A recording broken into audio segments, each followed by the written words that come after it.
Bonjour à tous, je m'appelle Jérôme Alquier, j'ai 44 ans, donc je suis un peu de la génération des premiers dessins animés japonais qui sont arrivés en France, que ce soit Goldorak, Capitaine Flamme, Ulysse 31, les premières collaborations franco-japonaises. Et puis j'ai découvert un petit peu tard, autour des années 90, le dessin animé d'Albator. Je connaissais un petit peu par mon frère qui regardait le dessin animé quand il passait à la télévision en 79, mais voilà, comme je suis de 75, je connaissais pas vraiment le dessin animé.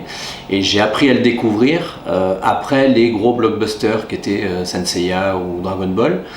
Et j'ai trouvé que c'était quelque chose d'assez extraordinaire. J'ai voulu m'y intéresser. Donc c'était en 94-95, grâce à une émission télé qui s'appelait Télévisator 2 de Cyril Drevet. Peut-être que ça parlera à certaines personnes. Et la première rencontre comme ça avec ce personnage mythique qui est le pirate de l'espace a été vraiment un fait très marquant pour moi.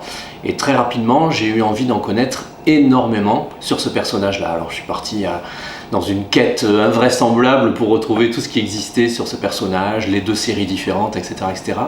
jusqu'à avoir envie réellement de caresser un rêve qui était de un jour dessiner quelque chose sur Capitaine Albator. Au début du projet, quand on a commencé à travailler sur le scénario et travailler les premières images de Capitaine Albator, Mémoire de l'Arcadie, on s'est posé la question, en collaboration bien entendu avec l'éditeur japonais qui nous suit dans ce projet-là, qui est Akita Shoten, du format en fait de la bande dessinée.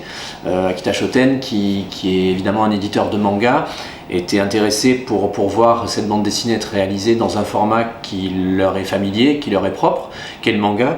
Et nous, au contraire, on était plutôt tentés de partir sur un format plus franco-belge, et ce pour plusieurs raisons qu'on leur a explosé.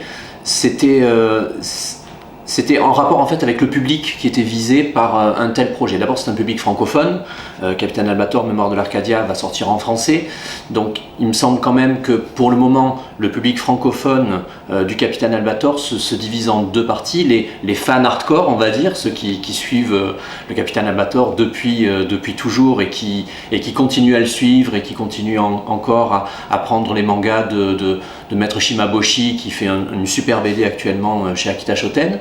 Et en même temps, c'est un grand public qui a grandi dans les années 80, 90 pour certains, et qui n'ont de souvenirs du Capitaine Albator peut-être que la version du dessin animé qu'ils regardaient quand ils étaient enfants. Et ces souvenirs-là, ce sont des souvenirs qui sont en couleur. C'est des souvenirs télévisuels. On n'avait pas encore les mangas à papier à l'époque. Je crois que le premier manga de Capitaine Albator, il doit dater de la fin des années 90 ou quelque chose comme ça, chez Kana. Et voilà, ce public-là est vraiment habitué à la couleur, et c'est pour ça qu'on a voulu proposer ce projet-là pour réveiller ce souvenir un peu nostalgique dans ce format franco-belge en couleur. Pour parler un petit peu du process de création de la bande dessinée, forcément comme c'est une licence, il faut travailler avec l'accord bien entendu de Leiji Matsumoto, et par rapport à ça, il y avait un certain nombre de validations qui devaient être réalisées. Au départ, Akita Shoten qui travaillait avec nous demandait 4 validations, à savoir le scénario, le storyboard, la planche crayonnée et puis la planche encrée couleur, puisque nous on rajoutait la couleur. De notre côté, on est parti sur une validation à 3 étapes. Scénario bien sûr, storyboard et planche finale. On a sauté l'étape intermédiaire de planche crayonnée parce qu'en fait c'est lié à ma manière de travailler. Je travaille pas du tout sur des planches grand format entières, mais je travaille en faisant des dessins vraiment très séparés les uns des autres. Je fais le personnage, le décor, et après je les remonte un petit peu les uns par rapport aux autres et je fais des cases et je les installe avec un peu de compositing. On est proche du dessin animé en fait, si tu veux, avec du cellulo, du décor, etc.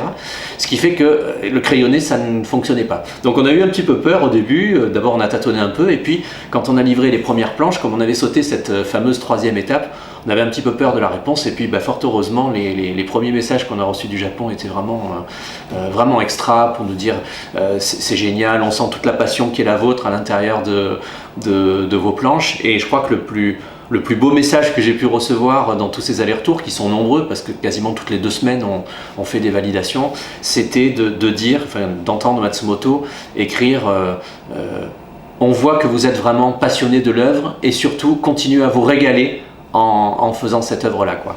Et je peux vous assurer que j'y mets tout mon cœur et toute ma passion pour que ce soit aussi beau que ce que Maître Matsumoto aimerait pouvoir lire.